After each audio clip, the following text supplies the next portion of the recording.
No, eso no va a pasar. Bien. Nada, mi gente, como ya no hay ni que presentarse, ¿verdad? Porque somos el mismo grupo. ¿Qué les digo? Esta materia es bien chévere, aunque déjame ver cómo yo voy a cambiar un poquito el programa o la temática para no complicarla tanto. ¿Por qué? Porque, ¿qué le digo? Yo sé que ustedes están en Navidad, que muchos están cuando entra el 10, se ponen en modo festivo, pero es parte de, o sea, vamos a tratar Buenas noches, de Tomás. trabajar No eso. esa es la preocupación que tenemos. La ¿Cómo fue que preocupación que fue? tenemos es que también estamos dando tesis. O sea, estamos dando Que, esta clase y estamos dando tesis. Esa es la preocupación. que estén dando la Ya usted clase, sabe. repíteme otra vez, que no escuché la última. Lo Que que no, él dice es que estamos dando taller de Estamos tesis. dando esta clase y estamos dando tesis también. oh, ya. No, incluso por eso yo voy a cambiar un poquito la temática, porque sí le digo que como yo la daba anteriormente, o bueno, como me gusta darle la verdad, un poquito complicada. Pero, ¿qué le digo? Como en los últimos años, el tema blockchain en esa orientación ha bajado un poquito. Yo he cambiado bueno, el trimestre pasado, cuando me tocó darla, yo la cambié un poquito y este también empezó a cambiar un poquito para que no sea tan complicada. ¿Por qué? Porque anteriormente sí había que programar un poquito en Python, había que programar en Solidity. Eh, la verdad le digo que tomaba mucho tiempo esta materia como tal, pero como es una de las últimas y también Solange me dijo el tema, yo sé que no contamos con mucho tiempo, o bueno, ustedes no cuentan con mucho tiempo para yo decirle, ok, mira, tienen que aprender tecnología nueva en 2 semanas, en una semana. Yo sé que se puede complicar un poco. Estoy viendo, ¿verdad? Cómo voy a adaptarla primero para no hacerla aburrida, porque tú me entiendes, no me gustaría hacerla como tan teórica, pero también será yo mostrarle algunas cosas prácticas, ver cómo yo solicito la parte final de no incluir una práctica muy compleja, ¿verdad? Para que todos podamos lograr y ustedes puedan terminar sus tesis y hacer su graduación, porque sí, lo que exige la materia como tal, cuando se da, no sé si ustedes han escuchado Solidity, que es uno de los lenguajes para programar smart contract, o todo lo que tiene que ver con blockchain, que prácticamente tú haces las famosas dApps, que vienen siendo aplicaciones basadas en blockchain, que en la forma de pago es totalmente a través de una red de blockchain. Es bien interesante, pero al mismo tiempo bien complejo. Es muy parecido el lenguaje a JavaScript, pero es lo que le digo. Sería una tecnología totalmente nueva para ustedes, que prácticamente en 2 semanas tendrían que dominarla. Pero tenemos tiempo para ver cómo yo me reinvento y tratar de no tener que llegar a ese extremo, ¿verdad?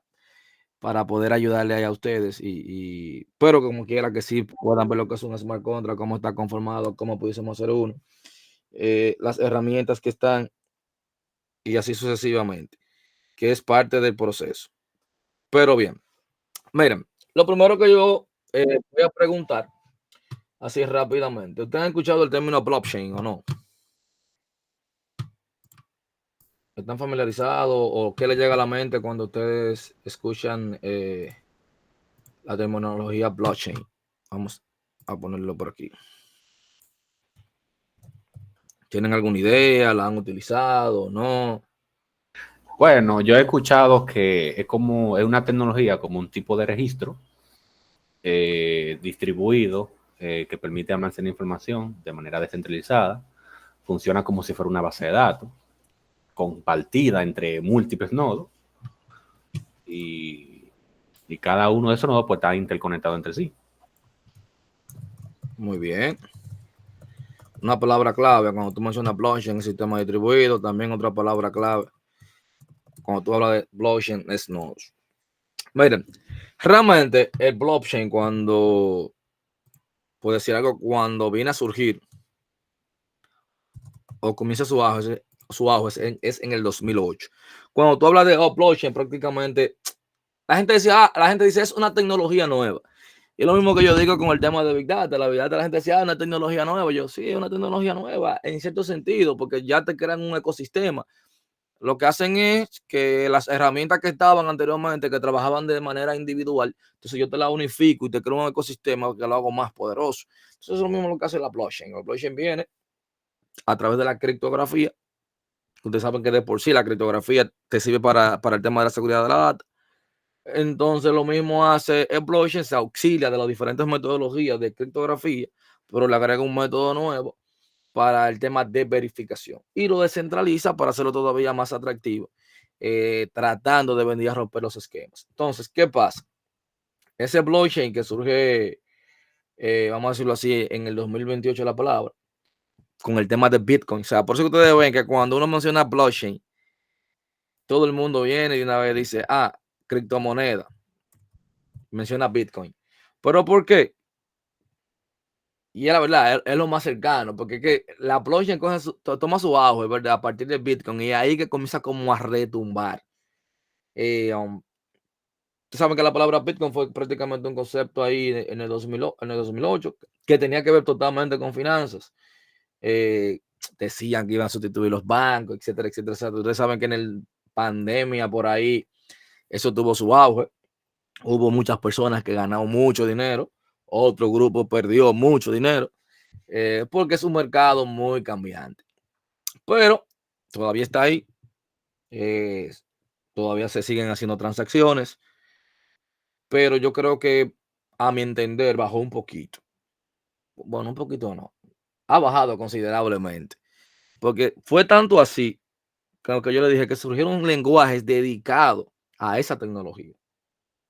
O sea, ya las aplicaciones que se estaban haciendo, tú tenías que obligatoriamente orientarla hacia esa, sobre todo el tema de los pagos, que lo hacía muy interesante.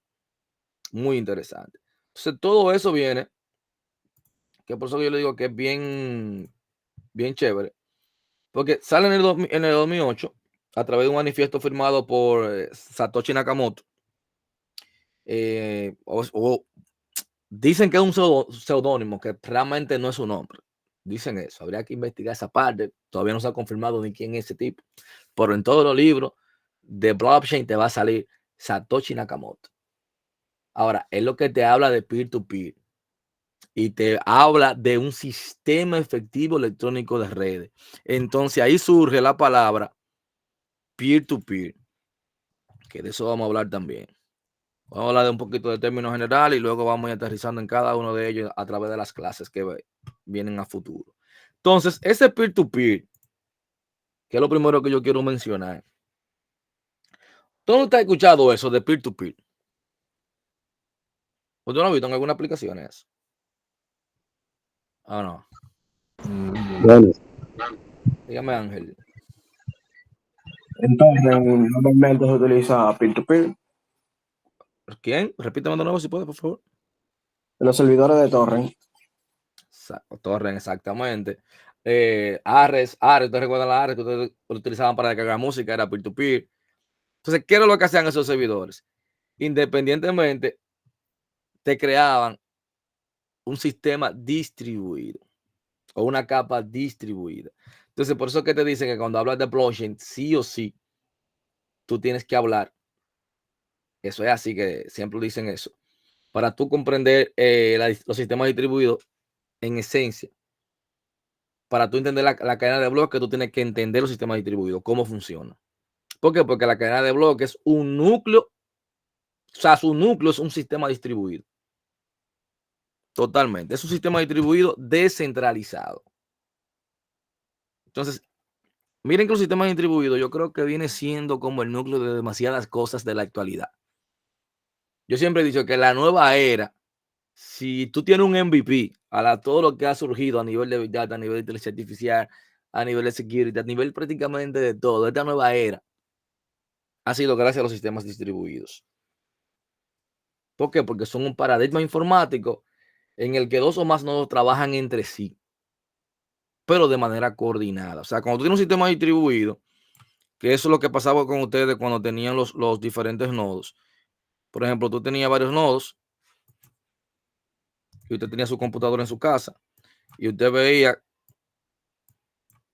que entre ustedes armaban una red. O sea, tú te conectabas a este nodo, pero también este se conectaba a este. Y aquí también se conectaba para acá. Prácticamente todos se conectaban entre sí. ¿Qué era lo interesante de esto? Que si este nodo se caía, por ejemplo, este es tu computadora y tú te conectabas a este. Automáticamente, tú estabas aquí y te conectabas a este nodo de acá. Si este se caía, él prácticamente dejaba la conexión y trataba de conectarse a otro nodo dentro de la red. Y fácilmente luego se conectaba a este a continuar descargando el archivo, si también lo tenía. Lo que lo hacía muy efectivo. Recuerda que en la carga directa, si el archivo por X o Y razón se paraba la descarga, tú tenías que inicializar la descarga desde cero otra vez, que era uno de los grandes dolores de cabeza. Entonces, ya con la red peer-to-peer y trazando el formato descentralizado, ya yo no dependía de un servidor central. Ya cada nodo me hacía el papel de servidor, pero usted sabe los problemas que traía eso consigo. ¿Por qué? Porque usted se llenaba de virus muchas veces y era susceptible a ataques maliciosos. ¿Por qué? Porque usted tenía que abrir puertos para yo permitir que de aquí se conectara acá. Entonces ya te estaba permitiendo que otros usuarios insertaran archivos dentro de tu computadora o tú hacia otro lado. Y por eso cuando un archivo de eso venía infectado, se propagaba tan rápido dentro de los que estaban en esa red. Pero es el mismo concepto que viene utilizando, o esa misma lógica, el tema de blockchain. O sea, cuando hablamos de un nodo, usted lo puede ver como un jugador individual dentro de un sistema distribuido. O sea, cada nodo, que eso es lo que van a hacer dentro de una red blockchain, tanto este como cualquiera de ellos, van a poder enviar y recibir mensajes entre sí. Pero ¿qué pasa? Los nodos dentro de una red tienen una particularidad y lo mismo pasa con el blockchain. Pueden ser honestos o deshonestos. Cuando hablamos de eso, que pueden ser maliciosos o no. Entonces, dentro de blockchain se le conoce como un nodo bizantino. O bueno, dentro de un sistema distribuido, más bien. O sea, cuando un nodo tiene un comportamiento arbitrario, o sea, que se sale de lo común dentro de la red blockchain, dice, no, mira, este nodo, mientras tanto, mayormente la blockchain te va a permitir validar transacciones o te va a permitir, antes de yo guardar una data, validar la fuente de esa data para yo permitir lo que esté dentro de mi almacenamiento. O si tú quieres consultar una información, yo primero tiene que haber alguien que verifique que tú eres parte de mi red o que tú estás autorizado. Lo que te dice a ti, mira, no es una sola parte que te va a validar. Por eso es que es tan difícil de corromper. Porque nadie tiene, como quien dice, la información completa. Todo el mundo tiene un trocito de los nodos que participan. Y al final tiene que haber un algoritmo que tiene que resolverlo cada nodo para yo validar tu transacción. Entonces, ¿qué pasa? Cuando un nodo tiene un comportamiento no adecuado o no común, entonces se pone como un nodo bizantino. Se aparta. Entonces, ¿por qué? Porque dice, mira, puede tener intenciones maliciosas. No te voy a estar monitoreando tú dentro de mi red. Automáticamente tú tienes un comportamiento malicioso. Yo digo, no, espérate. Las relaciones que yo tengo contigo se van automáticamente. Y ya ese nodo, hasta que no se pueda conformar y él tiene que volver a pedir las peticiones para unirse a la red, es apartado de la red. O sea, cualquier comportamiento inesperado. Por eso te hace esa red muy segura. Ahora, ¿qué pasa?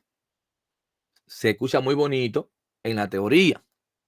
Y te dirá, pero entonces, profe, vamos a resolver todo.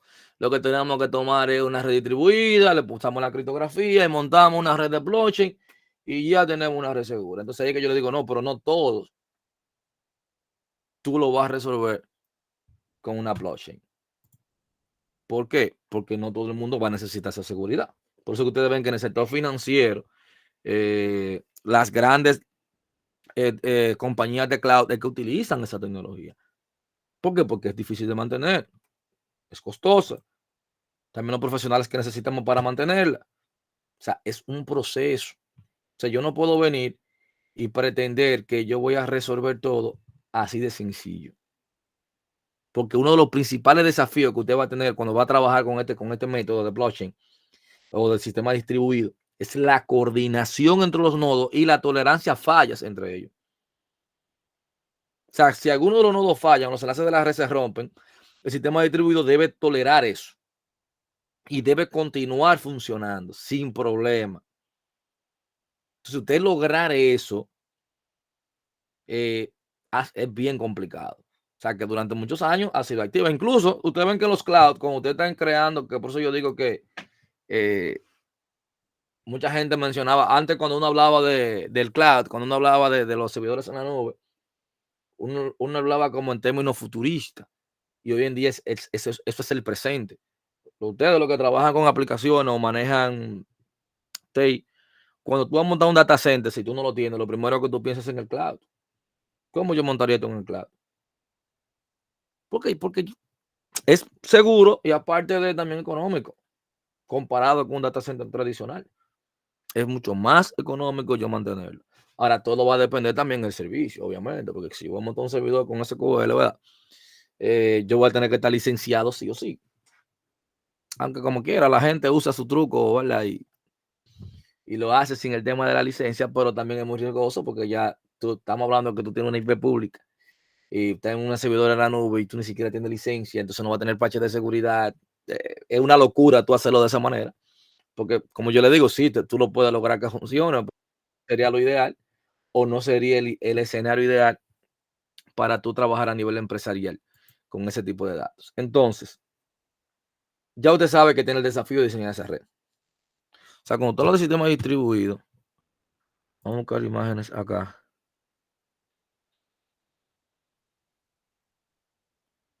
Usted lo puede ver como de esa forma.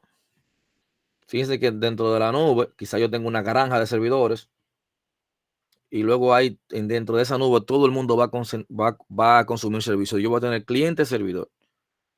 Ahora al final vamos a estar compartiendo información dentro de ese mismo canal.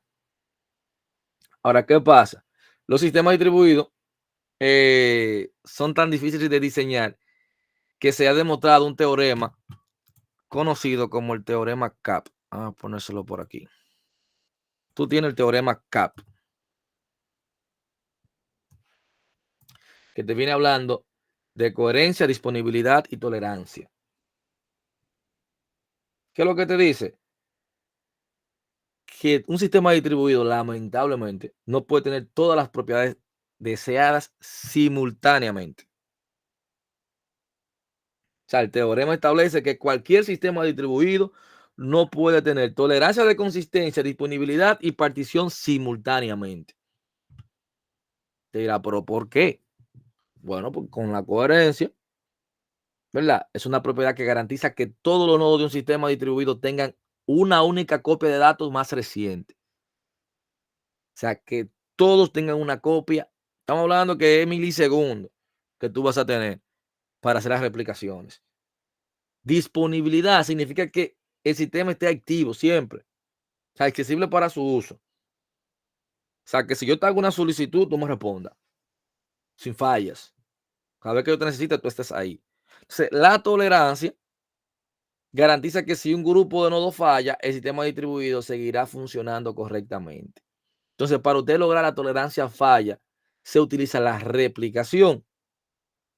¿Estamos claros con eso? O sea, es el método que siempre se ha utilizado para lograr tolerancia a falla. O sea, la consistencia se logra utilizando algoritmos de consenso para garantizar que todos los nodos tengan la misma copia de datos. Entonces, el blockchain es básicamente un método para lograr la replicación de máquina de estado. Incluso cuando tú hablas de blockchain, en los libros de blockchain te aparece así mismo, state machine. Que eso es lo que usted quiere lograr. Entonces, mayormente, un nodo puede experimentar, hablando de manera general, dos tipos de fallas. Cuando un nodo defectuoso simplemente se bloquea y donde el nodo defectuoso puede exhibir un comportamiento malicioso, que ya usted sabe que viene siendo bizantino. Ahora bien, es difícil tú tratar con ese tipo de nodo. ¿Por qué? Porque puede causar confusión debido a la información engañosa. Yo fácilmente tengo un nodo y quizá tenga un comportamiento arbitrario, pero cuando viene a ver, no tiene que ver nada con un ataque, pero usted sabe que usted se va a tomar su tiempo y lo va a sacar de la red y va a tener que volver a hacer una petición para volver a unirlo, como yo lo dije ahorita. Entonces te va a consumir demasiados recursos tú mantener esa red. Eso es así, te va a consumir exageradamente recursos. Por eso que yo le decía que yo no puedo llegar a una microempresa y decirle, mira, tú quieres tener seguridad 100% en todo lo que tú vas a hacer. Mira, un sistema de blockchain, con un sistema distribuido, vamos a poner varias computadoras donde yo tengo esta para que envíenme, por ejemplo, yo tengo esta de aquí que me va a enviar el mensaje, pero tengo este de aquí que cada vez que se vaya un mensaje, antes de enviarlo, te va a validar que ese mensaje esté correcto. Y luego cuando llegue aquí, antes de guardarlo, también te tiene que mandarme un acuse de recibo para que te lo valide. Primero va a tomar tiempo y voy a tener que tener recursos y también voy a tener que tener los profesionales que me mantengan ese sistema. Entonces, muchas veces no es viable. Porque es lo que yo digo. Si tú te vas a internet y tú, por ejemplo, encriptar un correo, es un video de 10 minutos, tú saber encriptar un correo, más. Vamos más lejos, los mismos correos de Gmail traen su propia funcionalidad que tú te vas a los settings y fácilmente tú le das cierta encripción. Entonces, cierta encriptación.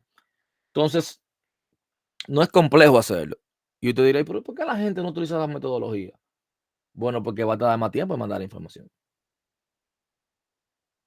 Porque si no es todo que usted lo quiere encriptado, usted siempre va a tener, mira, este correo yo lo quiero mandar encriptado, entonces tú vas a tener que hacer los pasos adecuados para mandar ese correo adecuado. Cuando la persona lo reciba, tiene que tener una llave para desencriptar ese correo, para poder leerlo.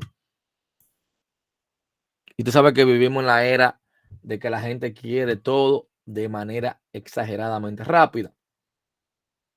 Entonces, ¿qué pasa? Ya sabemos que tenemos los nodos. Tenemos un nodo. Y ya yo le dije que puede tener dos inconvenientes. Que el nodo falle.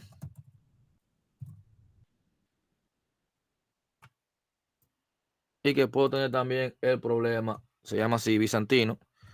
En inglés viene siendo Byzantine. Esos son los dos inconvenientes que yo voy a tener en un nodo. Voy a tener que el nodo puede fallar o puede tener un comportamiento medio complicado. Que incluso el nombre de bizantino justamente surge cuando se introdujo las firmas criptográficas sobre redes de comunicación distribuida, que es un artículo que escribió, creo que fue Paul, que se llama, el que lo escribió. En ese documento se introdujo por primera vez el concepto de redes descentralizadas. Entonces, luego en el 82, vamos a decirlo así, pusieron un experimento mental por el cual un grupo de generales del ejército, creo que eran líderes del ejército bizantino, por eso se llama el nombre, que planean atacar o retirarse de una ciudad. Entonces, la única forma de comunicación entre ellos era un mensajero. Entonces, ellos tenían que ponerse de acuerdo para atacar al mismo tiempo para poder ganar. Entonces, el tema es que uno o más generales pueden ser traidores o pueden comunicar un mensaje engañoso. Entonces, por lo tanto, existía la necesidad de encontrar un mecanismo viable que permitiera el acuerdo entre los generales, incluso en presencia de generales traicioneros, para que el ataque pueda tener lugar al mismo tiempo. Y recuerde que uno, ¿qué es lo que trata de hacer? Al mismo tiempo trabajar, tener la misma replicación, hacerlo al mismo tiempo. Entonces, era como una analogía de los sistemas distribuidos, por eso se llama así bizantino. Entonces, ¿qué pasa? ¿Qué es lo que se quiere lograr con esa red? Un consenso.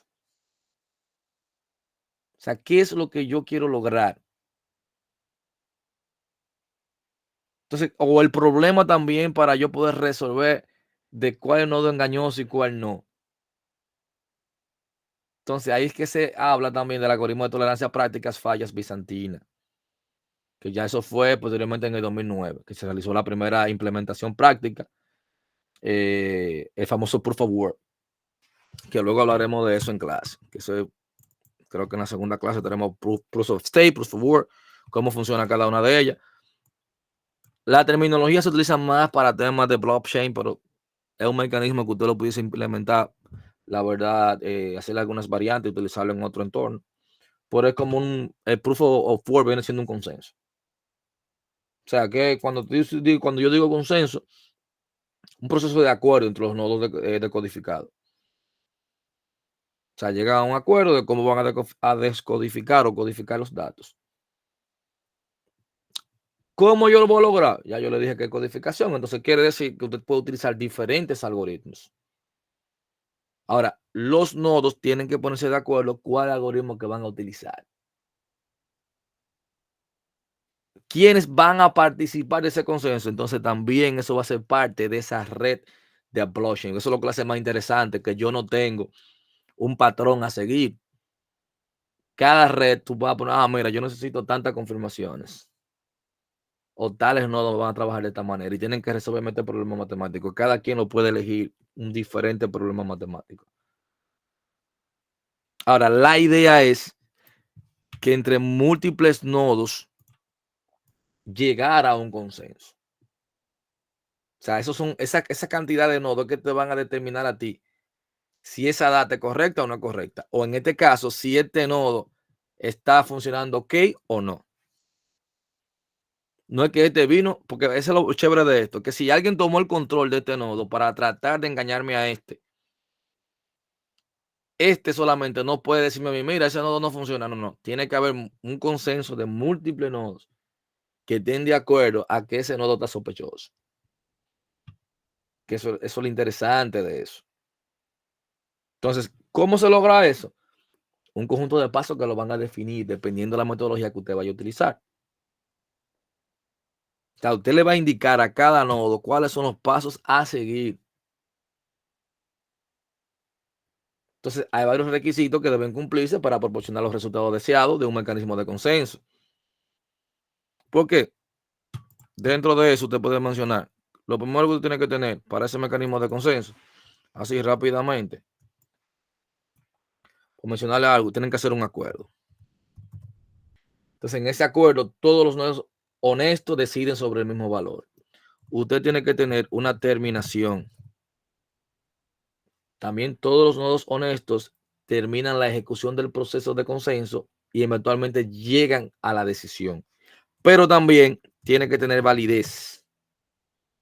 O sea, el valor acordado por todos los nodos honestos debe ser igual al valor inicial propuesto. O sea, usted verá cuando estemos viendo la parte de codificación que usted puede poner cualquier fórmula matemática, no importa cuál.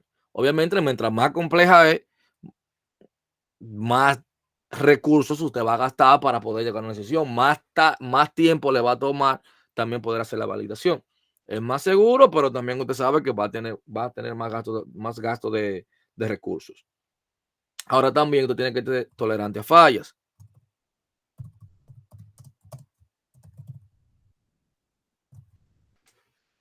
Entonces, el algoritmo de consenso debe poder ejecutarse en presencia de nodos defectuosos. ¿Te recuerda que yo decía? Teníamos nodo bizantino, pero yo tengo que hacer mi trabajo independientemente de existan o no existan nodo malicioso. Entonces, obligatoriamente no se puede quedar la palabra integridad. O sea, es un requisito. O sea, este es un requisito donde ningún nodo toma la decisión más de una vez. O sea, los nodos toman decisiones solo una vez en un solo ciclo de consenso. O sea, en cada ciclo yo voy a poder tomar una decisión. Entonces, ahí ya, dándote la parte, vamos a suponer financiera, el blockchain viene bien en su esencia, es como un libro mayor distribuido, de igual a igual. O sea, que es criptográficamente seguro. O sea, es inmutable. ¿Cómo yo puedo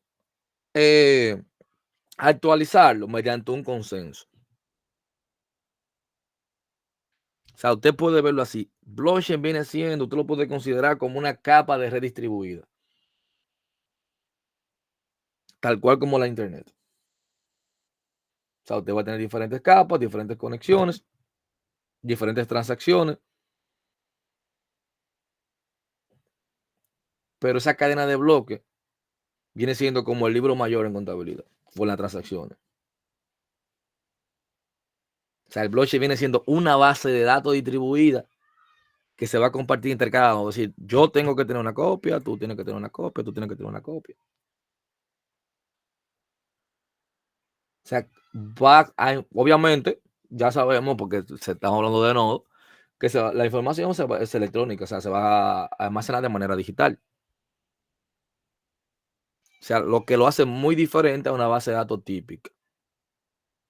O sea, la diferencia radica en la forma como estructuran los datos.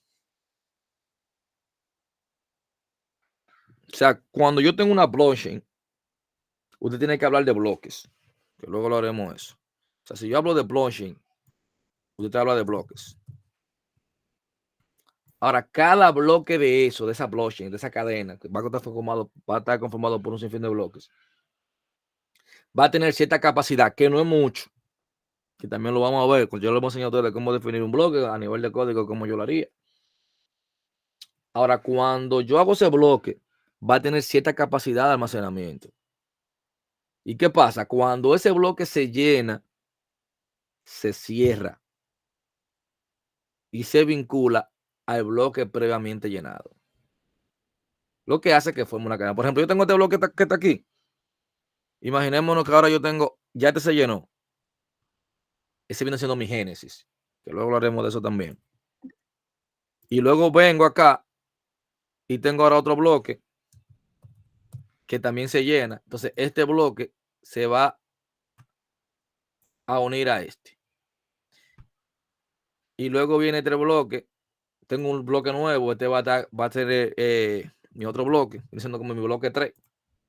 Cada uno va a tener su hash diferente. Y luego cuando se cierra, se une a la cadena. Si usted se pone a ver ahí esa estructura, es una estructura de datos. Una lista simplemente enlazada. Se le está formando ahí. Pues también te dice entonces que a nivel de bloques o a nivel de blockchain, para que usted vea lo chévere de esto, como te estamos hablando de almacenamiento, de datos masivos y seguros, está diciendo, mira, una de las formas de tú almacenar esos datos utilizando estructuras de datos. Porque yo voy a tener un nodo con diferentes características dependiendo de lo que yo vaya a almacenar para luego poder trabajar. Eso es lo interesante de este mundo. Entonces, ahora tiene que recordar que esa capacidad no es mucha. O sea, toda la información nueva que sigue a ese bloque recién agregado, por ejemplo, cuando yo creé este y luego yo creé este, se compila en un bloque recién formado que se agrega a esa cadena para que se complete.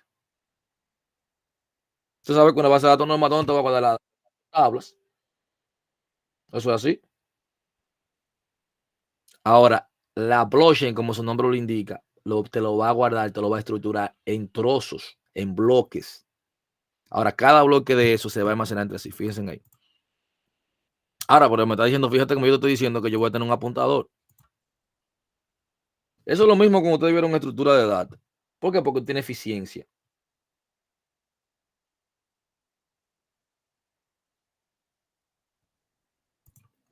Tú vas a tener eficiencia, que es lo más importante. Entonces, una vez que tú le das esa eficiencia, fíjate bien cómo la estructura tal cual. ¿Por qué? Porque yo no me veo, por ejemplo, una tabla. Cuando yo tengo una tabla, toda esa información se almacenó ahí. Y para yo mover esa tabla de ahí a aquí, usted sabe el costo computacional de eso. Por eso que ustedes ven que uno siempre le está buscando la vuelta en la tabla con particiones, con índices, para poder acceder de manera rápida. Porque se encuentra que en un mismo paso de memoria, cuando una tabla de esa pesa más de 1 giga, ya comienza a complicarse el tema de la manipulación de datos. Ahora, esa lista de acá, puede, como está distribuida, yo puedo acceder a ese pequeño bloque, a la información que yo necesito en ese momento. Lo que significa que yo puedo seguir creciendo horizontalmente. Que por eso viene el tema de sistemas distribuidos. Que si yo necesito más recursos, yo lo único que agrego es un servidor más y voy a tener más procesamiento. Porque eso es lo que yo voy a hacer. Necesito más capacidad. Agregamos más nodos. Mientras más nodos yo tengo, más capacidad yo tengo, más almacenamiento yo tengo. Entonces, por eso te hace una red tan sólida, porque tú prácticamente no tienes límites en ese sentido. Prácticamente tú no tienes límite en ese sentido. Entonces, uno de los objetivos grandes que tiene la blockchain es permitir que esa información digital se registre y se distribuya, pero que no se edite. O sea, esa blockchain, esa cadena de bloques viene siendo su libro contable, como yo le dije. Inmutable, eso no se puede editar. No se puede alterar, eliminar o destruir. Entonces, eso es lo que lo hace grande. Pero, ¿qué pasa? Yo siempre digo que con el tema de blockchain siempre hay una confusión. ¿Y por qué yo le digo que hay una confusión? Que por eso yo hacía la pregunta al principio, ¿qué usted ha escuchado de blockchain? ¿Por qué? Porque cuando yo te hablo de blockchain, como yo dije ahorita, todo el mundo viene aquí. Bitcoin. Se quedan ahí. Dicen, ah, no, mira, Bitcoin. Dinero, cripto. Y ahí que nos quedamos la mayoría. Ahora, ¿qué pasa con esa blockchain? Usted tiene que saber que usted tiene diferentes eras de esa blockchain. Y dice, ah, ¿cómo así? Hay varios niveles de blockchain. Usted tiene la blockchain 1.0.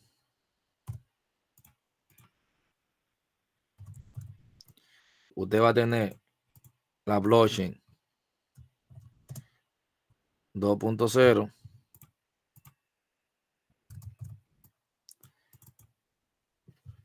3.0.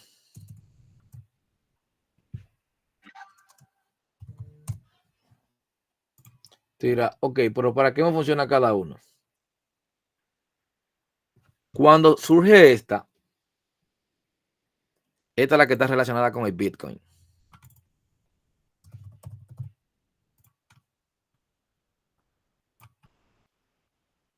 O sea, se introdujo con la invención del Bitcoin. O sea, se usaba básicamente para criptomonedas. Eso es así. O sea, Bitcoin fue la primera implementación de criptomonedas. Entonces se la llamó generación 1. Ahí se trataba de moneda criptográfica. Y luego surgieron un montón, que todavía yo no sé cuántas cripto ya van. Hay, vamos a decir, 2 proyectos grandes, como es Bitcoin y Ethereum, que son los principales, pero hay muchísimos proyectos a nivel de criptomonedas. Entonces luego tú tienes una 2.0, que ya esta viene más a ofrecerte y va más relacionada con los servicios financieros. Los contratos se introducen aquí. Tienes servicios financieros,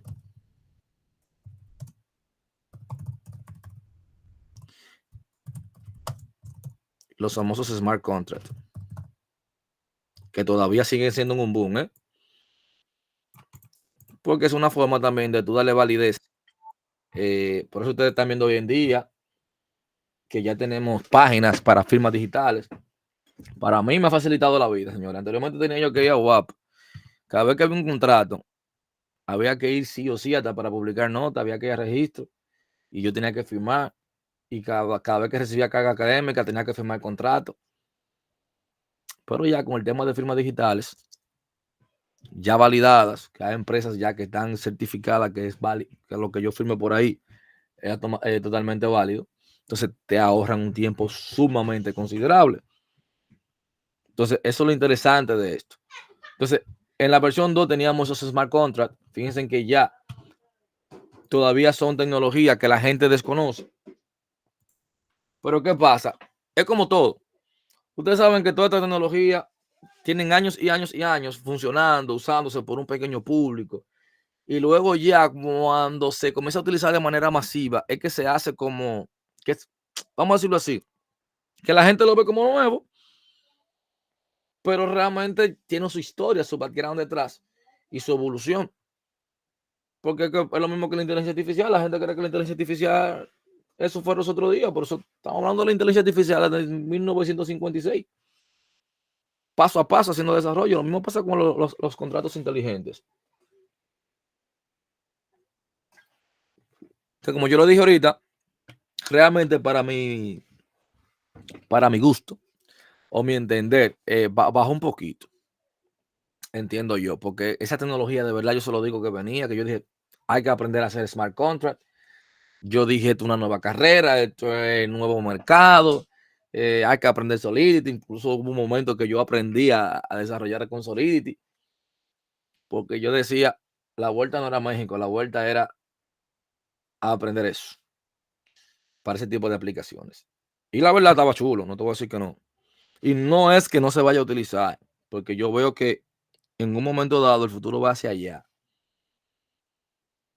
Se dirige hacia allá, pero hay que tomar eso en cuenta.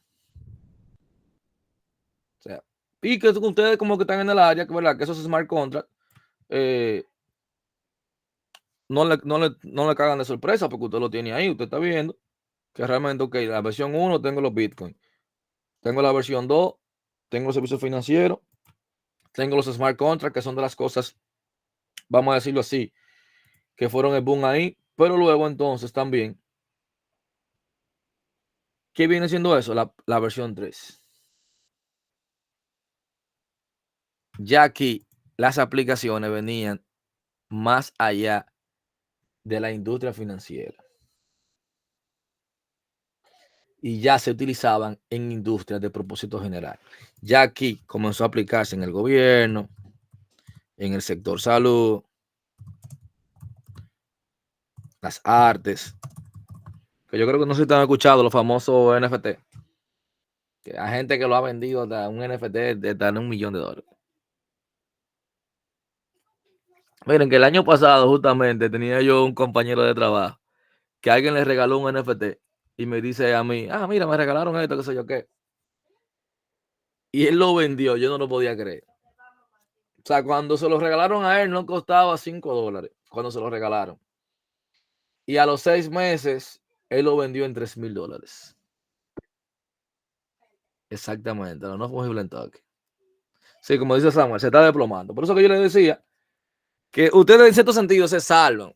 Porque cuando incluso esta materia la carrera se hizo, esta maestría, justamente el blockchain estaba en su apogeo.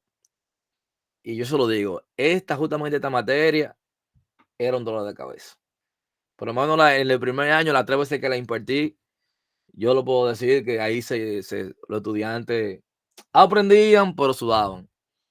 O sea, tú tenías que registrarte en varias plataformas, lograr que tu aplicación, o sea, literalmente tú tenías que crear tu propia criptomoneda, literalmente. Montar un servidorcito, hacer una cripto y que tu cripto se usara en una aplicación para hacer transacciones. O sea, entre ustedes mismos tenían que hacerse transacciones. O sea, que yo es lo que yo le decía, justamente esta materia, de verdad yo se lo decía que había que dedicarle mucho tiempo, pero exageradamente. Usted nada más podía pensar en trabajar y en esta materia, porque era bien compleja, porque cada semana era una cosa diferente y muy práctico. Entonces era, la verdad, un dolorcito de cabeza. Pero como el mercado, yo lo fui viendo que se fue desplomando, dije, bueno, está interesante, pero no voy a fundirle el cerebro con algo que quizás no van a sacar tanto beneficio. Entonces, pero bien interesante, señores.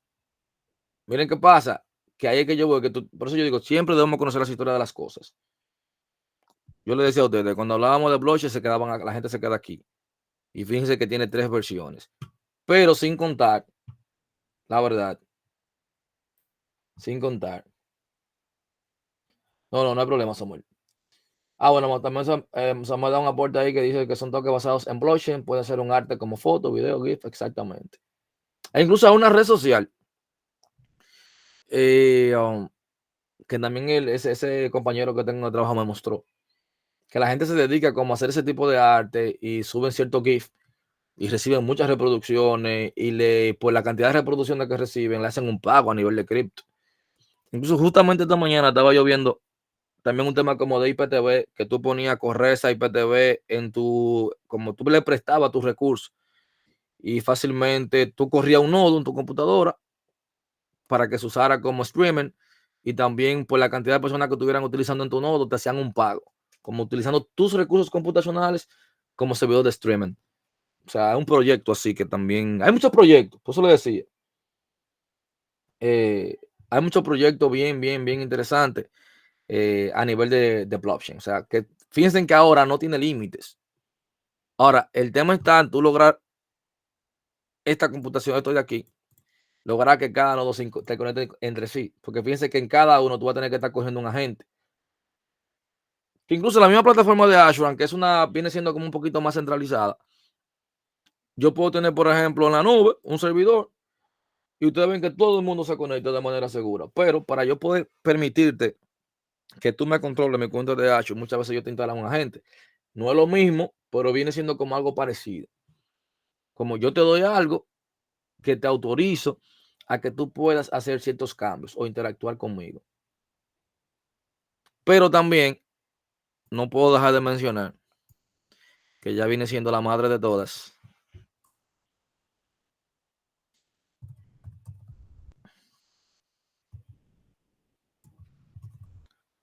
La generación X de blockchain. Esta viene siendo una visión de la singularidad de la cadena de bloques. En algún momento se tendrá. O sea, mayormente es lo que se pretende tener un servicio público de cadena de bloques que cualquiera pueda usar como el motor de búsqueda de Google. O sea, para brindarte servicio de todo tipo. De todo tipo. ¿Qué pasa? Que por eso yo le decía, contrale en su momento. Yo le decía, esta materia estaba bien actualizada. Porque es que estábamos cerca de aquí. O sea, ya estábamos bit 1. Pasábamos las 2. Pasábamos las 3. Y ya prácticamente estábamos empezando a ver esto de aquí.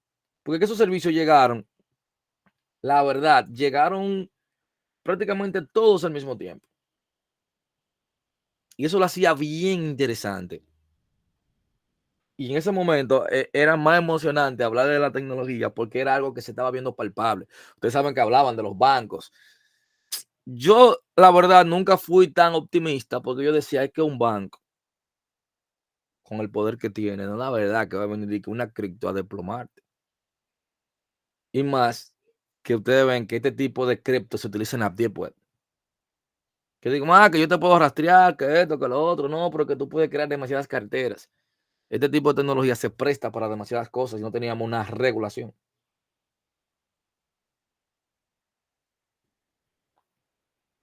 Exactamente. Entonces, fíjense. Bueno, y también había un tema. Aquí en este país, al principio, tú no podías comprar los USDT y tú no podías hacer transacciones de cripto. Y luego hubo un banco que te comenzó a permitir a comprar USDT. E incluso todos los bancos se pusieron de acuerdo, la mayoría. Y si tú querías comprar USDT o tú querías comprar cripto con una tarjeta de crédito de banco de acá, no te permitía. Habían algunos bancos que comenzaron a abrir su puerta. Y luego hubo uno, ¿verdad? Que ese que todavía permite trabajar con Bitcoin, que comenzó a permitir un poco esa tecnología. Pero al principio no te permitía, eso era bloqueado. Para tú conseguir USDT, eso era con una agente extranjera que tú te comunicabas, tú le hacías un depósito y luego tú le hacías el depósito, esa persona te transfería, por ejemplo, los Bitcoin o te transfería los USDT para que tú compraras las cripto que tú quisieras. Era bien complejo tú conseguirlo. Pero fue bonito mientras duró, ¿verdad? Porque uno estaba bien entretenido en ese mundo. Y yo le digo que hubo muchas, pero muchas personas que de verdad le sacaron beneficio considerablemente. Entonces, ¿qué pasa? Dentro de esta generación, algo importante que usted no se lo puede olvidar, ¿verdad? Ya hablamos de las generaciones, ¿verdad? Pero entonces, recordando la característica principal de esa blockchain. Resumiendo, es una red peer-to-peer. No se le puede olvidar eso. Es distribuido. Que ya explicamos por qué es distribuido. Es descentralizado. Son las características. Inmutable. Inmutable, exactamente.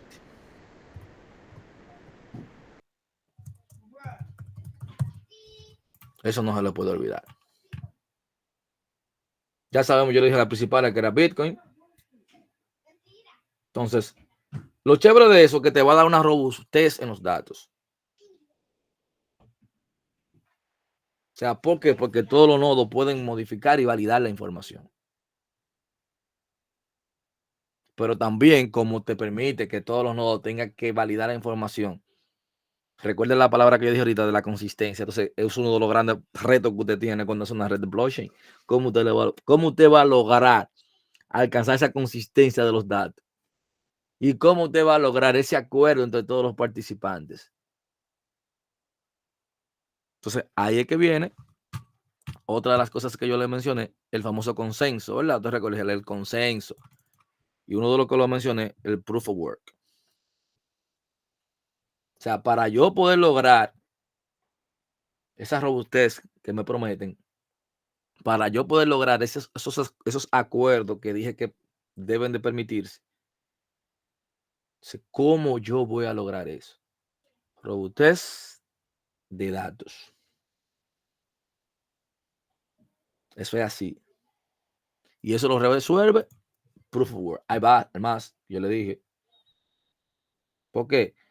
Porque al principio los mineros, que se les llama así a las personas que vienen recolectando la información, que viene siendo todo el poder computacional de hardware de una máquina para resolver un problema matemático.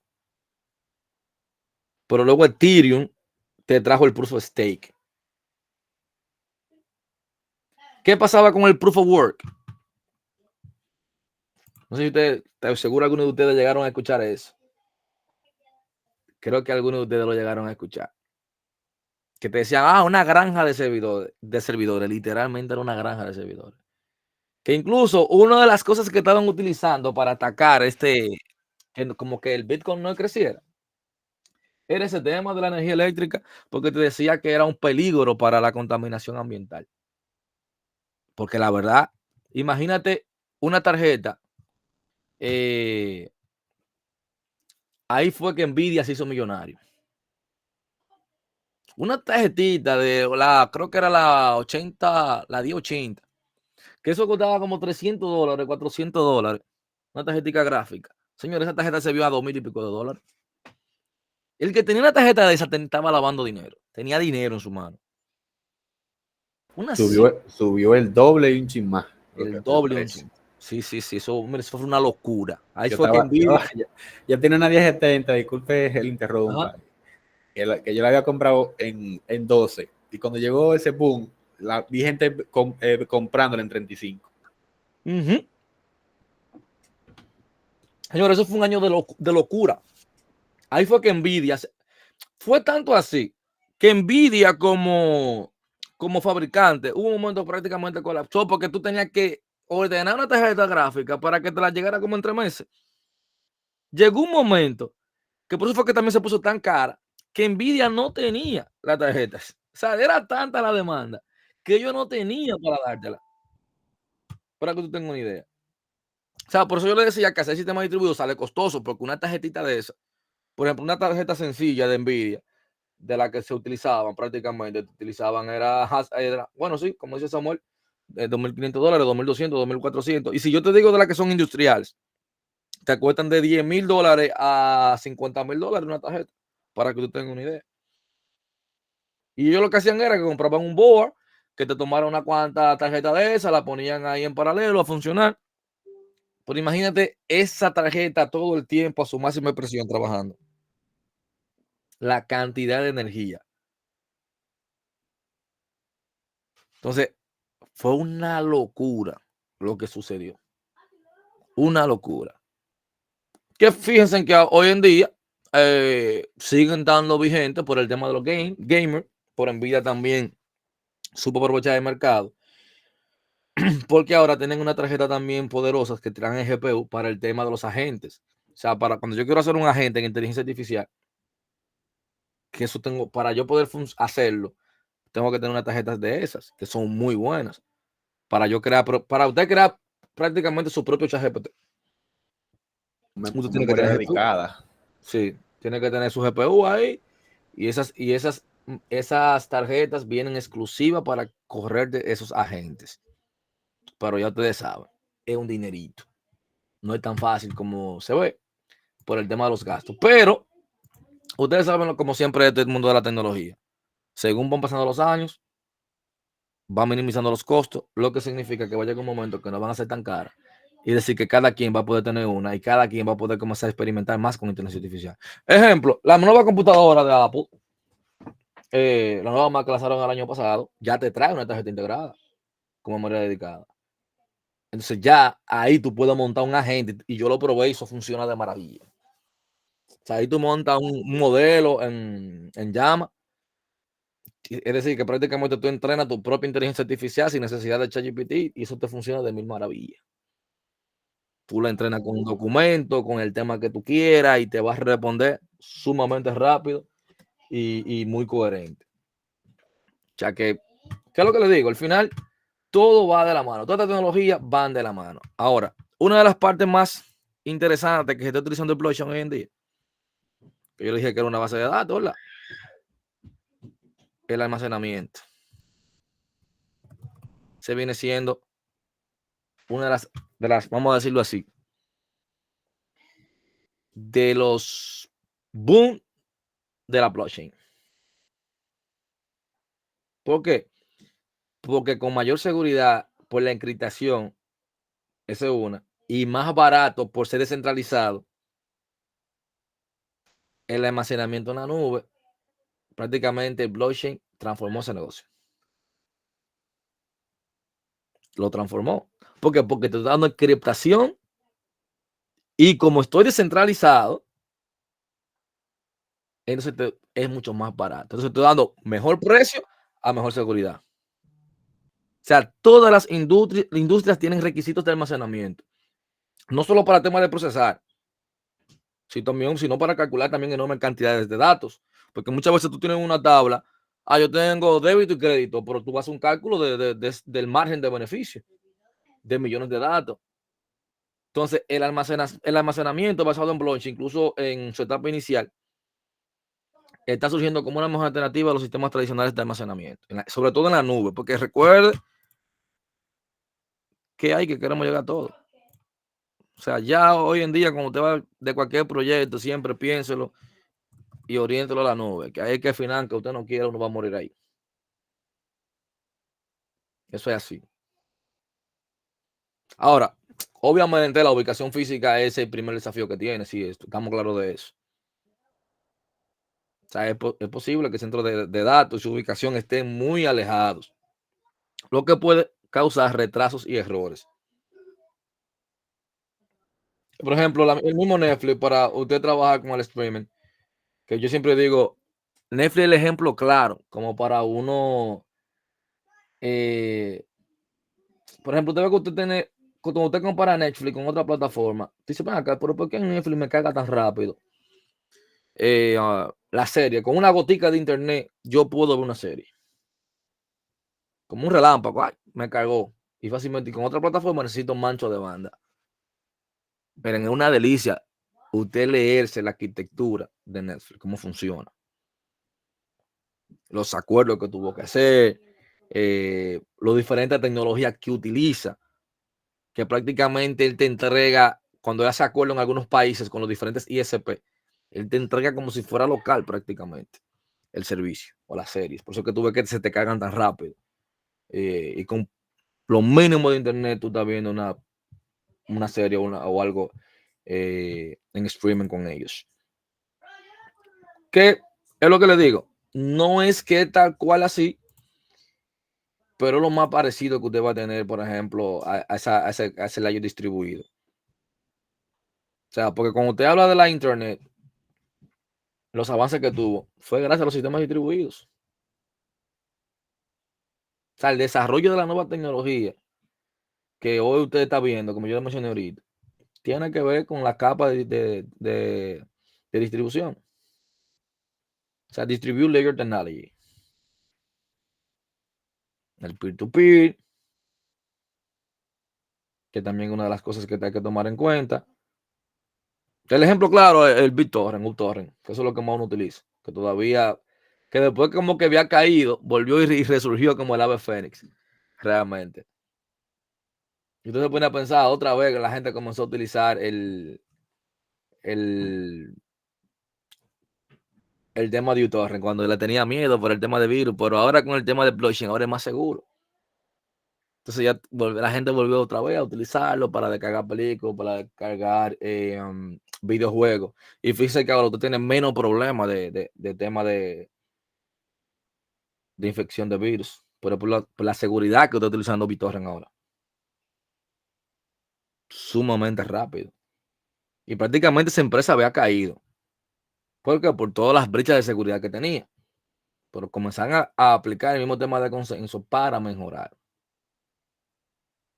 Entonces, ¿cómo blockchain me va a ayudar a mí en ese almacenamiento, sobre todo en la nube? Sencillo. Tú lo que quieres siempre es decir, ¿cuál es el miedo de la gente en la nube? La seguridad de los datos. Ser el miedo más grande. Por eso es que este negocio todavía va a seguir creciendo mucho más. Ese es el futuro. Porque la mayoría de empresarios tenían miedo de la nube de que por la que le podían robar la información. Pero ya te están diciendo, mira, va a estar encriptado. Y para tú poder hackearte eso o alterarte esa información a través de una red blockchain prácticamente imposible. Entonces, te va a reducir significativamente la posibilidad del error humano, te va a aumentar la seguridad y privacidad general en cualquier dato. O sea, en comparación con el almacenamiento en la nube tradicional, el almacenamiento basado en blockchain es rentable y eficiente. O sea, estamos hablando que ese temor que tú tenías, él te lo va a erradicar. Entonces, ya cuando tú hablas de almacenamiento, tú hablas de nube y tú hablas de blockchain, entonces aquí tú le pones en el medio que tú estás hablando de seguridad. O sea, el blockchain te va a dar la seguridad que tú necesites del almacenamiento en la nube. Eso es así. Entonces, cualquier ataque o interrupción en un solo punto no tendrá un efecto devastador. Porque recuerde que es centralizado. Y al final la nube de por sí ya viene en ese formato de compartir. Entonces, ¿por qué? También la nube te va a ayudar. Va a mantener un nivel muy alto de replicación de la información. ¿Por qué te va a ayudar también la nube con blockchain? La información va a permanecer inmutable una vez escrita. ¿Y por qué? Porque cada cambio que se haga aquí, o sea, yo estoy en la nube, y cada cambio que yo quiera hacer en ese almacenamiento, tiene que estar firmado. Pero firmado como a nivel de criptografía, utilizando criptografía. Y mire, cuando tú investigas sobre almacenamiento en la nube, que van a tener una tareita sobre eso, usted va a escuchar sobre el IPFS, que es uno de ellos, que prácticamente te va a lograr conectar los dispositivos de computación del mundo con el sistema de archivo distribuido. Que usted dice, pero ven acá, la gente ahora mismo de ChatGPT, de OpenAI, como te están ayudando. Como ahora está conectado en la red, que te buscan información de diferentes fuentes y primero tratan de validarte la información para saber que no es un meme. Porque ellos tienen una firma ya en las páginas oficiales. Para yo saber que tú vas a tener esa tecnología en tus manos. También te va a tener lo que se llama sistema de BitChain DB, se llama así también. BitChain.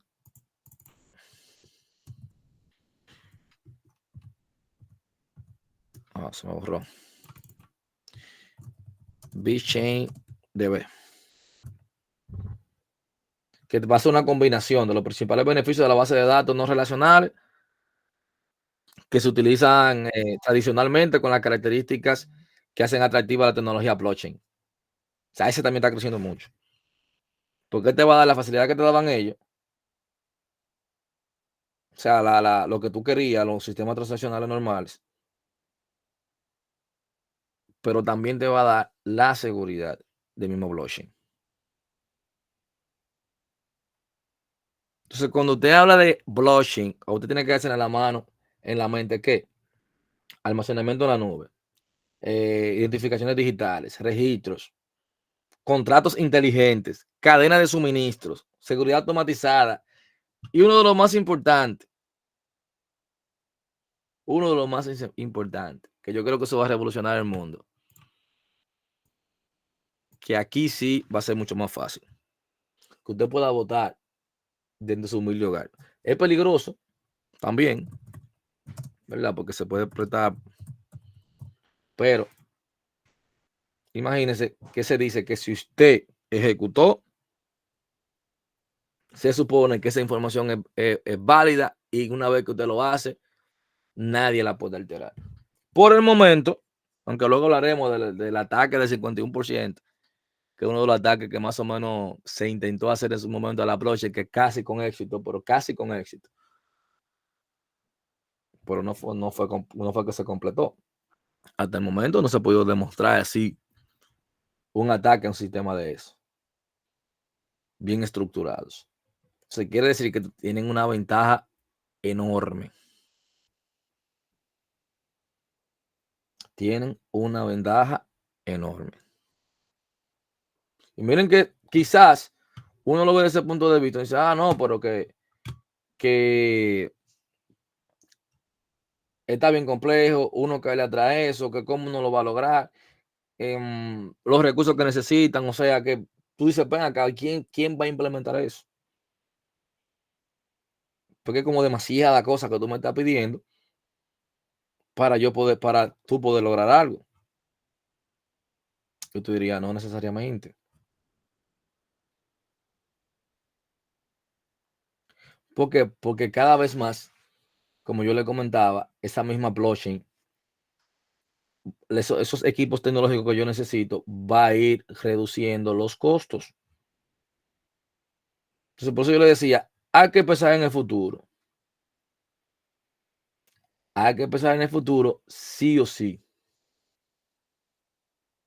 Entonces, lo primero que tú tienes que entender, yo no puedo venir y pensar ni siquiera en una red de blockchain si yo no entiendo el sistema distribuido, si yo no entiendo el tema de la descentralización. O sea, yo tengo que primero hacerme varias preguntas. ¿Qué es lo que voy a descentralizar? ¿Qué nivel de descentralización yo necesito? ¿Qué blockchain es utilizada? Porque es otra, porque puedo tener una blockchain pública, una blockchain privada, que vamos a detallar eso más en la próxima clase, hacer las comparaciones de las dos. Porque cuando yo voy a trabajar con un sistema, eso es lo principal que yo tengo que saber. Ok, yo voy a crear una red blockchain. ¿Con cuál me voy? ¿Con la privada o la pública? ¿Qué ventaja tiene una? ¿Qué ventaja tiene otra? ¿Cuáles son sus desventajas? Que voy a tener parte de la tarea, ¿verdad? Para no hablar yo solo y que la próxima clase debatir ideas y plantear algunos escenarios. Pero es sencillo. Yo quiero un sistema de transferencia de dinero. ¿Qué yo necesito para que sea descentralizado? ¿Cuáles son los requerimientos que yo tengo que evaluar? Lo primero es que tú vas a transferir dinero, porque es un sistema. ¿Qué dinero tú vas a transferir? Va a ser Bitcoin, va a ser Ethereum, va a ser qué tipo de moneda. Pero eso tiene que tener atomicidad, sí o sí.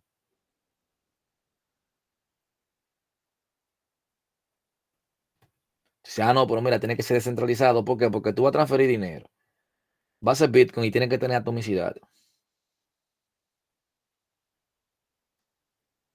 Sí, yo tengo que saber que si voy a crear un sistema de blockchain, te dice, ok, mira, un sistema de blockchain, como estábamos hablando, yo tengo que tener primero un storage. Entonces tengo que crearme un sistema de storage. ¿Cuál? Digo tradicionales. Un NAS. ¿Qué tipo? Dice, no, pues tú puedes utilizar un distributed hash table porque se llama DHT. un IPFS también, un DAC. Hay muchos tipos de almacenamiento. O sea, aquí para los storage,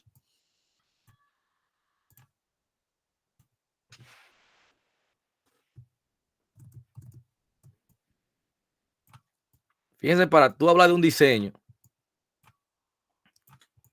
yo digo, ok, la data, ¿dónde la voy a almacenar? Me voy a ir por este.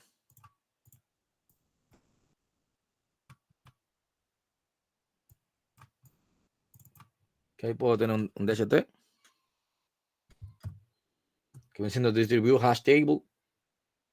Que viene siendo prácticamente, si yo voy a, vamos a decirlo así, si yo voy a guardar transacciones simples, voy a almacenar imágenes o largos blocks de data, que sea como lo más parecido posible a un database system, o sea, un tradicional database system. Yo pudiese utilizar un DHT, Distribute Hash Table.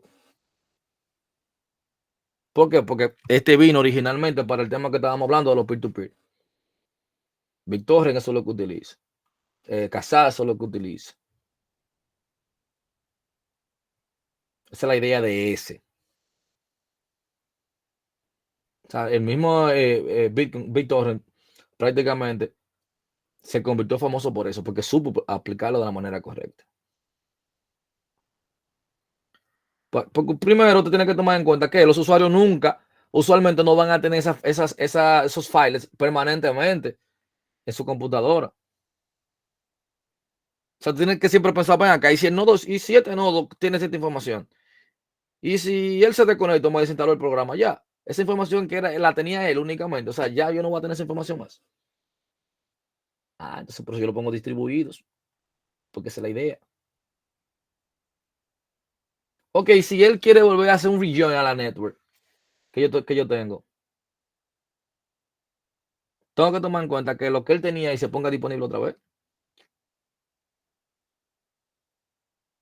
Muy importante. Entonces, pero también tú tienes uno que yo lo mencioné al principio, el IPFS, que fue uno de los primeros que le mencioné. Que viene prácticamente, te dice, mira, yo voy a tratar de reemplazarte lo que era HTTP Protocol. ¿Por qué? Porque te voy a proporcionar un storage que tú puedas hacer búsqueda de manera rápida. O sea, yo voy a lograr que prácticamente en milisegundos tenga grandes cantidades de datos. Que ahí, dentro de ese, que entra también el famoso Big Chain DB. Aquí también te la puede poner, la que mencioné. Ahora, ¿qué pasa? Cada una de estas habría que profundizar. Fíjense, si yo fuese a hacer un diseño de un blockchain, yo tendría que comenzar a decir, ok, yo necesito un storage, sí o sí. Por eso son investigaciones, hay muchas tesis hablando de esos storage, porque son temas nuevos. Entonces, ok, de estas tres, dependiendo de lo que yo necesite, vamos a analizar a profundidad cada una de ellas. Y en base al negocio que yo tenga, entonces voy a comenzar a trabajar en una u otra. ¿Cuál voy a seleccionar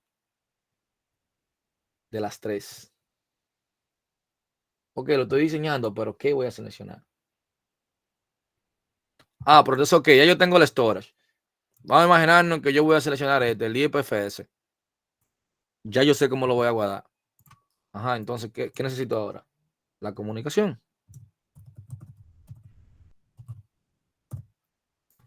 ¿Cómo se van a comunicar? Dice, ok, de por sí, la naturaleza de la Internet es que es descentralizado. Esa es su naturaleza. O sea, el Internet fue desarrollado, sus orígenes, obviamente, para un sistema centralizado. Entonces, de por sí, ya yo tengo esa ventaja que voy a estar en la nube, voy a estar en la Internet, que se acopla con lo que yo necesito. porque de por sí ya es descentralizado.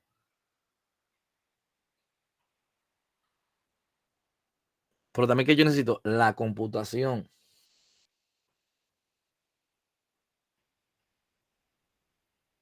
Entonces, en ese momento que yo tengo la comunicación, el storage, entonces, ¿cómo voy a hacer la computación? ¿Qué voy a utilizar? Bitcoin, Ethereum, la red de Ethereum, la Hyperledger, porque voy a tener capa de blockchain. O sea, se vería como de esta manera, para que usted lo entienda mejor. Yo tengo una comunicación.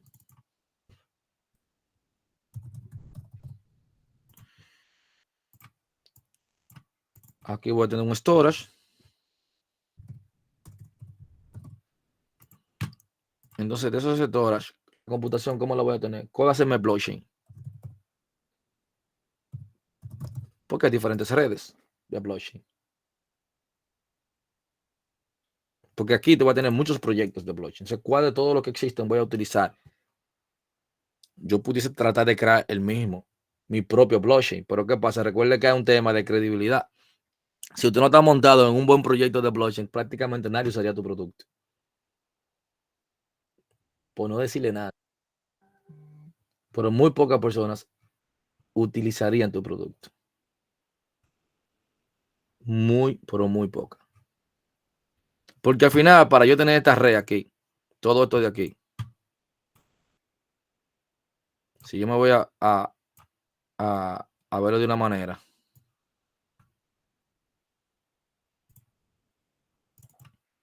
con todo ello, yo tendría que tener un smart contract. Prácticamente con todo ello. Yo tengo mi red blockchain, mi comunicación, mi storage, mi red blockchain que voy a utilizar para mi proyecto. Pero recordando que en esta misma blockchain, como yo le decía, puede ser privada, pública, obviamente. Que eso es lo que hay que tomar en cuenta. También, dependiendo de qué. Y el sector que yo voy a utilizar, yo tendría que investigar los diferentes hallazgos de blockchain, cómo se manejó en esos sectores. Las desventajas que todavía es una tecnología como quien dice nueva, ¿verdad? Como yo le decía a ustedes, que tiene su pro y su contra, que todavía mucha gente no le convence. Todavía. Ahora, que yo le diga que para mí el futuro está ahí, sí. Para mí sí. Yo lo veo. Porque es que cuando tú te vas a una red blockchain y tú analizas a profundidad su estructura, tú dices, mira, no es tan complejo, no es descabellado lo que puede suceder. Y tú dirás, pero ¿por qué no es descabellado? No, porque cuando tú vas a una tecnología blockchain, ¿qué tú tienes? Desarrolladores. ¿Qué tú tienes? Bitcoin o Ethereum casi siempre para proyectos grandes.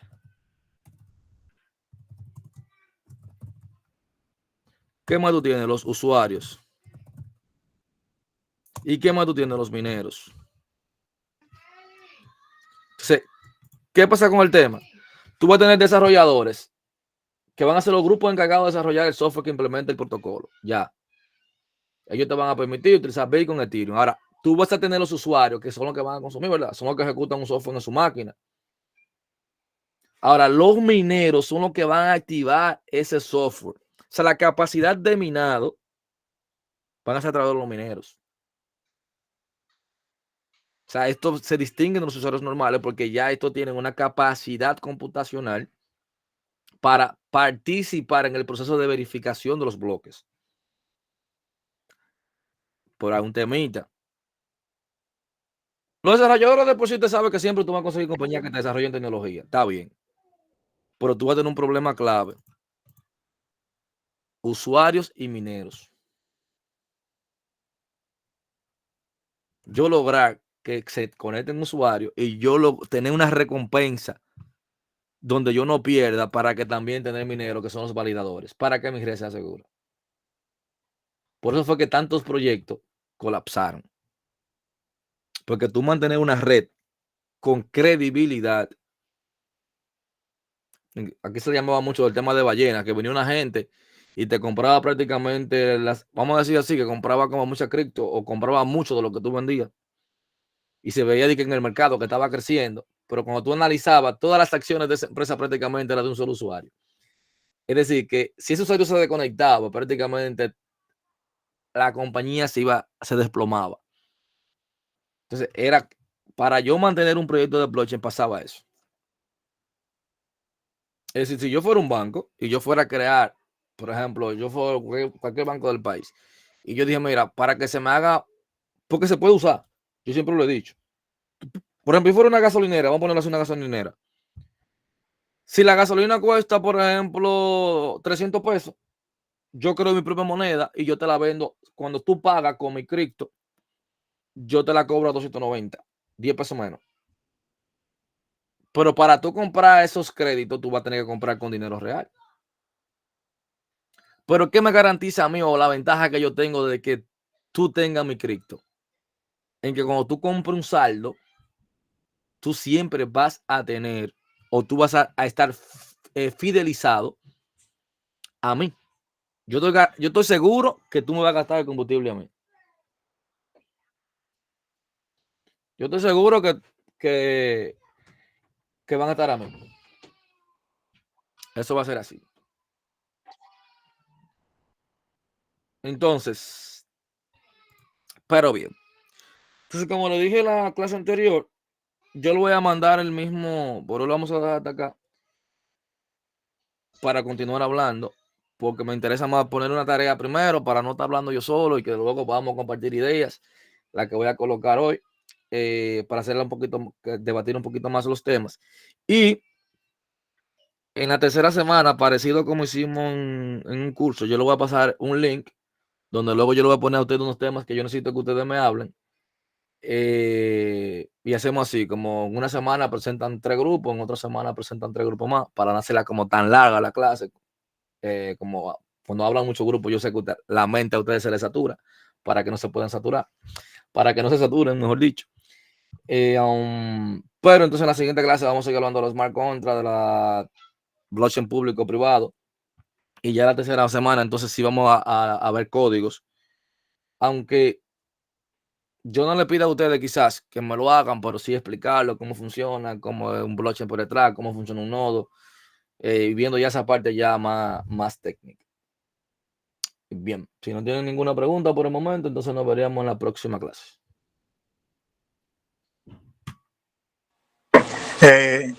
Tomás, Ajá. José Ángel y yo tenemos una pequeña pregunta y es que nosotros queremos aclarar algo. Ajá. Me gustaría saber si José está por ahí, José Ángel, antes de hacer la pregunta. Tú me tiras en el medio y me preguntas si yo estoy abusador. No, la queremos hacer, yo voy a comenzar, espérate, porque realmente queremos aclararla. Mira, nosotros tenemos como tema de tesis lo que son una propuesta de implementación sobre ataques lineales. Tú la tienes ahí abierta, José, no la tengo abierta aquí. Tú puedes leer el título para explicarle a Tomás. Tomás, Ajá. buenas noches a todos. Mira, básicamente lo que el demás te quiere preguntar es básicamente conceptualizar un tema como tal. La universidad puso un tema que se llamaba políticas de ataques lineales, pero un ataque lineal básicamente no existe una materialización de un ataque lineal. Lo que hay es suposiciones. Y mi interrogante es, un ataque de denegación de servicio se puede decir que es un ataque lineal. Ahora, como ataque lineal, ¿usted conoce algún exploit o alguna forma de ataque puntual que yo no lo haya investigado? Pero la pregunta mía es, ¿ese tema lo están eligiendo ustedes o lo puso la universidad? La universidad. Lo puso la universidad. Están demasiado creativos, porque es que se les va a complicar a ustedes, porque mira lo que pasa. Para usted hacer una tesis, lo primero que tienen que haber ya alguien que hace estas investigaciones, porque ustedes impartir de cero, hacerlo ustedes y desarrollar la documentación como va, se le va a complicar la asistencia. Entonces, Pero solo, ese tema fue para todo el mundo. ¿O se lo pusieron a ustedes solo?